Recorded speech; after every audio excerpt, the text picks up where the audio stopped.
देख रहे हैं सिटी इंडिया न्यूज चैनल हक की आवाज। पैराडाइज फंक्शन पैलेस महबूबनगर के ओल्ड मोतीनगर इलाके में इस माह की 15 तारीख को एक मकान में सरक़े की वारदात में मुलविस अफराद को पुलिस ने गिरफ्तार करते हुए रिमांड पर भेज दिया। Two town circle inspector Mohammed Ejaz Ahmed ने इस मुकदमे की तफसीलात मीडिया को बताते हुए कहा कि इस माह की 15 तारीख को ओल्ड मोतीनगर इलाके में एक मुकफ़ल किए हुए घर में खुफल को तोड़ते हुए घर में घुसकर अलमारी का खुफल तोड़कर सोना और दीगर अशिया को सरका कर लिया था। इस सरक़े की वारदात में मुंडी चिन्ना और ज्योति शामिल थे, जो पुराने सामान को जमा करके बेचने का काम करते थे। इस माह की 15 तारीख को ओल्ड मोतीनगर इलाके में पुराना सामान जमा करने के दौरान खुफल शुदा घर को निशाना बनाया और अलमारी का खुफल तोड़कर सोना और दीगर अशिया को चुराया और 18 तारीख को चुराए हुए सोने को बेचने के लिए न्यूटाउन पहुंचे और न्यूटाउन चौराहे पर मुश्तबा तौर पर घूमने की वजह से पुलिस ने उन्हें गिरफ्तार कर लिया और पूछताछ की। इस दौरान पुलिस उनके पास से 123 ग्राम तलाई जेवरात को बरामद कर लिया। आइए two town circle inspector Mohammed Ejaz Ahmed की देखते हैं ये सहाफ़ती कॉन्फ्रेंस। ఈరోజు ఇంటి దొంగతనం కేసులో ఇద్దరు నిందితులను పట్టుకొని వారిని అరెస్ట్ చేసి సొత్తు అట్టి దొంగతనంలోని సొత్తునంతా రికవరీ స్వాధీనం చేసుకొని కోర్టు ముందు రిమాండ్ కోసము తరలించడం జరుగుతుంది. నిందితుల పేర్లు ఇద్దరు నిందితులు ఉన్నారు. ఒక A1 మండ్ల మాసయ్య, మొండి చిన్న అని కూడా అంటారు. 21 సంవత్సరాలు. పాత ఇనుప సామాన్లను ఏరుకోవడము అమ్ముకోవడము అనేది వృత్తి. బోయపల్లి గ్రామానికి చెందిన వాళ్ళు. అదే గ్రామానికి చెందిన అదే వృత్తి ఏరుకోవడం, ఇనుప సామాన్లను ఏరుకోవడము అమ్ముకోవడము ఇదే వృత్తి చేసే ఇంకో ఫీమేల్ ఆడ వ్యక్తి ఇద్దరు అక్యూజ్డ్, ఈ ఇద్దరు నిందితులు కలిసి తేదీ 15/9/16 రాత్రి ఇంటర్వీనింగ్ నైట్ మధ్యరాత్రి 15/16 తారీఖు సంబంధించిన ఈ నెల మన 3 రోజుల క్రితం రాత్రి పాత ఇనుప సామాన్లు ఏరుకునేందుకు మహబూబ్ నగర్లోని ఓల్డ్ మోతీనగర్ ఏరియాకు వెళ్ళి అక్కడ ఒక తాళం వేసి ఉన్న ఇంటిని గుర్తించి తాళం విరగొట్టి ఇంటి లోపలికి వెళ్ళి బీరువాలో ఉన్న బంగారు ఆభరణాలను ఇతర విలువైన వస్తువులను దొంగలించి సొత్తు తీసుకొని వెళ్ళడం జరిగింది.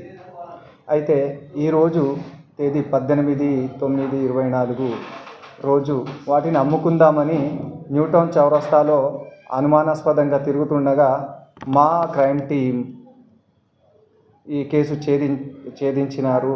వాళ్ళను పట్టుకోవడం జరిగింది. వారిలో మా ఎస్ఐస్ విజయభాస్కర్, ఎస్కే ఓబులారెడ్డి, ఇంకా మా crime team head constables Sekhar, Raghunath Reddy, PCs Murali, Venkatramulu, Babya వీళ్ళు ఈ కేసును ఛేదించడం జరిగింది. ఈ కేసులో వాళ్ళను విచారించి తర్వాత అరెస్ట్ చేసి రిమాండ్కు కోర్టు ముందు ప్రొడ్యూస్ చేయడానికి తరలించడానికి అరేంజ్మెంట్స్ చేస్తున్నాం. అయితే ఎంబడే మార్నింగ్ చూసుకున్నారు 9 గంటలకు. వాళ్ళు ఒక ఫంక్షన్కి 15వ తారీఖు సాయంత్రం 5:30కు అందరూ తాళం వేసి ఇక్కడనే సద్దలగుండు, ఇదేమో ప్లేస్ ఆఫ్ అఫెన్స్ ఏమో మోతీనగర్, బోయపల్లి గేట్ దగ్గర మోతీనగర్.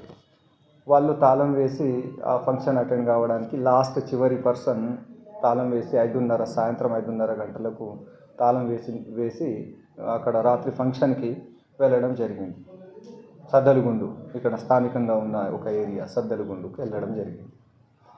ఆ తర్వాత వీళ్ళు ఇదే క్రమంలో రాత్రి ఈ ఇనుప సామాన్లను ఏరుకునే క్రమంలో అటు లాక్ ఉన్న ఆ ఇంటిని గుర్తించి పని కానిచ్చారు, ఇది చేసారు. అయితే మూలంగా నేను ప్రజలకు తెలియజేసేది ఏంటంటే, విలువైన వస్తువులను ఇండ్లలో ఉంచుకోరాదు. Prevention is better than cure.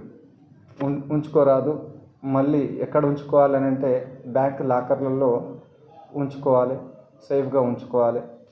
లేదు చిన్న వస్తువులు ఉన్నాయి, టెంపరీ ఉంచుకోవాల్సిన పరిస్థితి ఏర్పడ్డది అని అంటే, ఎక్కడన్నా పోవాల్సిన పరిస్థితి కూడా వచ్చింది, లాక్ చేయాల్సిన పరిస్థితి వచ్చింది అని అంటే, ఆ లాక్ కనపడకుండా పరదాలు కట్టన్ వెనకాల ఉండేటట్టు చూడాలి. కట్టన్ ముందు ఉండాలి, ఆ కట్టన్లో లాక్ కనపడకుండా చూసుకోవాలి. లైట్లు ఎప్పుడు వెలుగుతూ ఉండాలి రాత్రి. అంటే వీళ్ళు ఎవరు లేరు ఇంట్లో అనేది ఆ సంకేతం పోకూడదు. ఇంకా గేట్లకు ఎప్పుడు తాళం ఉంచకూడదు. గేట్లకు తాళం ఉంది అంటే లేరు అని అనుకుంటారు. ఆ ఇళ్లలో దూరే అవకాశం ఉంటుంది కాబట్టి దాన్ని కూడా దృష్టిలో పెట్టుకోవాలి. ఆ విధంగా చేయకూడదు. సీసీ కెమెరాలు అమర్చుకోవాలి. ఇంటి ఇరుగు పొరుగు వాళ్ళకి చెప్పి ఉంచాలి. ఇది కొన్ని సూచనలు, కొన్ని ప్రికాషనరీ మెజర్స్ తీసుకోవాలి ఇలాంటివి. ఆ తర్వాత ఇవన్నీ పాటించకుండా పోయినాయి అని చెప్పి మీరు లబోదిబో అని మొత్తుకుంటే వస్తాయి రావు. దానికంటే సేఫ్గా ఉంచుకోవడం మంచిది. ఇంకోటి బైక్స్ కూడా దొంగతనాలు జరుగుతున్నాయి. అజాగ్రత్తనే ముఖ్య కారణం దానికి. ఎక్కడంటే అక్కడ పార్క్ చేస్తుర్రు. పాత వెహికల్స్ యొక్క హ్యాండిల్ లాక్స్ పాతబడి ఏ కీస్తో అయినా ఏ తాళం చెవితోనైనా ఆ లాక్ తెరుచుకుంటుంది. వాడు అబ్జర్వ్ చేసేసి ఎక్కడంటే అక్కడ పార్కింగ్ ప్లేసెస్లో కాకుండా చేసిన వెహికల్స్ని గుర్తించి అబ్జర్వ్ చేసి ఎవరు లేరు, ఎక్కడనో వెళ్ళిపోయారు అని చెప్పి కొద్దిసేపు ఉండి అతను అన్ని కీస్తో ఆ లాక్ని ట్రై చేసి పాతబడి ఉన్న లాక్ కాబట్టి ఏదైనా అరిగిపోయి ఉంటుంది, ఏ కీకైనా అది ఓపెన్ అయితే తీసుకొని వెళ్ళిపోతుంది. అంటే మీరు ఈ పార్కింగ్ ఛార్జెస్ ఫీజు తప్పించుకునే ప్రయత్నంలో భాగంగా మీరు ఆ విలువైన ఆ వెహికల్లే పోగొట్టుకోకూడదని చెప్పి నేను విన్నవిస్తున్నాను. అది చూసుకోగలరు.